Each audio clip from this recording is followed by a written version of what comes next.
Joignez-vous à la discussion. Appelez ou textez le 187-CUBE Radio. 1877-827-2346. En exagérant un brin, si je veux étouffer la contestation, il faudrait que je trouve une solution. La totale. Une attaque ciblée, par surprise, et qui tétanise l'adversaire. Pierre-Olivier Zappa. Je suis surpris, Pierre-Olivier. Tu veux parler de la vision économique du pape. Moi, je savais pas que les papes s'intéressaient à des choses aussi banales que l'économie. Bon après-midi, Monseigneur Martineau. Oui, écoute, l'économie est au cœur du Vatican, puis je veux te parler du nouveau pape sous l'angle économique. Tu sais, l'Église catholique, la chrétienté, ce sont des milliards de dollars. Le capital économique des chrétiens a été évalué dans une étude de l'Université Oxford à 2000 milliards de dollars. Ça, c'est ce qu'il y a dans les coffres de l'Église chrétienne. Donc, ça inclut les catholiques notamment. Pour te donner une idée, parce que 2000 milliards de dollars, c'est difficile à saisir, là, c'est l'équivalent de l'ensemble de la production de richesse au Canada en un an. 2000 milliards de dollars, c'est le PIB du Canada et c'est ce qui est en ce moment même dans les coffres de l'Église chrétienne. À quoi sert cet argent-là? Aux activités de l'Église, mais aussi, Richard, à de l'aide humanitaire. Et pourquoi l'élection d'un pape, c'est important du point de vue de la gestion des fonds publics? Je t'explique. C'est que nos gouvernements ici, le gouvernement fédéral, le gouvernement du Québec, versent chaque année des millions de dollars aux organisations caritatives de l'Église catholique. Je vais te donner l'exemple de Développement et Paix. Développement et Paix, c'est le bras philanthropique de l'Église catholique au Canada. Cette organisation-là reçoit chaque année des millions de dollars de la part du gouvernement fédéral. Je vais te donner un exemple. Dans la crise des réfugiés Rohingyas au Bangladesh, c'est l'équivalent de 2,5 millions de dollars, de 2 millions de dollars qui ont été remis par le gouvernement fédéral à l'Église catholique qui vient en aide à ces réfugiés au Bangladesh. En Ukraine, dans la crise ukrainienne, Développement et Paix a reçu 200 000 dollars du gouvernement. Donc, tu vois, le gouvernement, nos gouvernements donnent de l'argent à l'Église catholique qui l'administre et qui le verse ensuite sur le terrain en aide humanitaire. C'est pour ça que l'élection d'un nouveau pape, c'est en quelque sorte le grand patron d'une Église en laquelle de moins en moins de citoyens croient peut-être, mais il faut garder en tête que vos dollars, que votre argent sert à financer plusieurs de ces organisations qui font de l'aide humanitaire. Et Richard, dans une autre vie, j'ai fait du bénévolat avec les frères Lassaliens qui sont installés en République dominicaine. Pendant 3 ans, j'ai fait du bénévolat dans des bidonvilles et dans des champs de canne à sucre avec des frères Lassaliens qui, eux, viennent en aide à des populations extrêmement pauvres en République dominicaine. Et ces activités-là étaient notamment financées par des dons de la part des différents gouvernements. Puis j'ai quand même vu l'action concrète que cet argent-là peut avoir sur le terrain. L'Église catholique, souvent, on pense à l'institution, on pense à l'opulence du Vatican, puis je sais que tu y as fait écho dans ton émission, mais il y a aussi des frères, des sœurs sur le terrain, dans des pays en voie de développement, qui utilisent l'argent des coffres de l'Église au bénéfice de populations très vulnérables.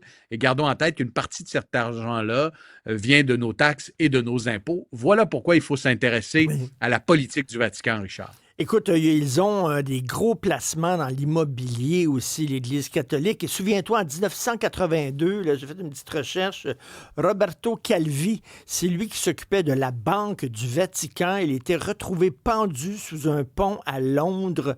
Il y avait un scandale impliquant peut-être le crime organisé qui aurait profité des largesses de la Banque du Vatican, des placements, de la fraude et tout ça. Tu sais, là où il y a de l'argent, des fois, il peut aussi avoir de l'arnaque, mais ça, c'est un autre dossier. Et c'est un autre dossier, mais c'est un dossier qui représente aussi un défi pour le nouveau pape. La transparence des finances du Vatican, qui était à l'agenda du pape François. C'est une mission inachevée et son successeur devra mettre carte sur table. Tu as raison de dire que les placements immobiliers de l'Église lui rapportent des gonzillions de dollars, pour reprendre ton expression favorite. Au Québec, prends l'exemple du marché central, Richard. Tu sais, le marché central où il y a le feu cinéma Guzzo et le grand marché, là, pas loin de l'autoroute 40, ben, le marché central appartenait à une congrégation religieuse. Et cette congrégation religieuse-là l'a vendu ensuite pour qu'il y ait du développement immobilier. Et en retour, cette congrégation-là a reçu des millions de dollars. Pas plus tard que dans les années 50, dans l'est de Montréal, si vous vous rendez dans le coin de l'hôpital Maisonneuve-Rosemont, les congrégations détenaient plusieurs terrains qu'ils ont vendus pour du développement immobilier. Et l'Église demeure un propriétaire foncier majeur au Québec dans plusieurs régions. Donc, quand on pense à l'immobilier de l'Église catholique, c'est pas seulement au Vatican, en Europe ou ailleurs, c'est aussi chez nous au Québec. Écoute, je ne sais pas si tu fais dans la numérologie, mais le nom de Léon XIV, selon toi, c'est symbolique de la vision économique du pape. Pourquoi? Oui, tu sais pourquoi? Parce que le pape Léon XIII, celui qui officiait, entre autres, dans les années 1890, a été celui qui a posé les premières bases de la doctrine sociale de l'Église catholique.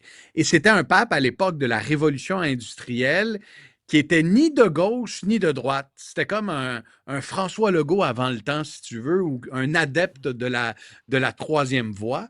Et ce pape, Louis XIII, donc, avait présenté une espèce de doctrine économique dans laquelle il disait il ne faut pas être d'extrême gauche, il ne faut pas être marxiste, il ne faut pas non plus être libéral à l'extrême, il faut trouver un juste milieu. Il n'est pas anticapitaliste, mais il défend et pourfend, enfin, il pourfend le capitalisme sauvage. Et je dirais que le pape Léon XIV va s'inscrire dans cette lignée-là, du moins si on se fie à ses écrits et à ses prises de position passées. C'est pas quelqu'un qui fait l'apologie de la spéculation financière et du capitalisme dans sa forme la plus agressive. Donc, et ça, j'ai envie de te dire... Est-ce qu'il va confronter Donald Trump? Ça veut dire? Ben, c'est là où je m'en allais. C'est que Donald Trump avait appuyé peut-être de façon indirecte un autre candidat, un autre cardinal américain, Timothy Dolan, qui, lui, est un pape qui faisait l'apologie du capitalisme, qui avait des prises de position très American, si tu me permets l'expression. La théorie du ruissellement, selon ce cardinal-là, ça fonctionne. C'est-à-dire, quand les plus riches des riches continuent de s'enrichir, ça bénéficie aux plus pauvres et aux plus vulnérables. Et ce cardinal-là a un discours très pro-capitaliste. Ben, finalement, c'est pas le choix de Donald Trump qui a été nommé à la tête de l'Église catholique aujourd'hui. Puis j'ose croire que lors des délibérations dans la chapelle Sixtine, sous les œuvres de Michel-Ange, les cardinaux ont probablement prononcé à quelques reprises le nom du président américain et que ça a peut-être fait partie de leur réflexion lorsqu'il est venu le temps de choisir un cardinal pour les représenter à la tête de l'Église. C'est un peu comme les élections au Canada. Richard, j'ai l'impression que Donald Trump a joué un rôle dans l'élection du pape aujourd'hui. Ils ont envoyé un représentant des Lumières pour lutter contre le grand méchant loup des forces obscures. C'est un peu ça? Ben écoute, on verra les résultats. Le Vatican a des leviers diplomatiques assez limités, mais il a un pouvoir d'influence économique notamment, et un pouvoir d'administrer des fonds qui, je le rappelle à tout le monde, proviennent notamment de nos taxes et nos impôts et qui sont versés à des organisations comme Développement et Paix qui font de l'aide humanitaire partout à travers le monde. P.O., merci beaucoup. C'était Pierre-Olivier Zappa en direct de la bibliothèque de l'école élémentaire de Saint-Cyril de Wendover.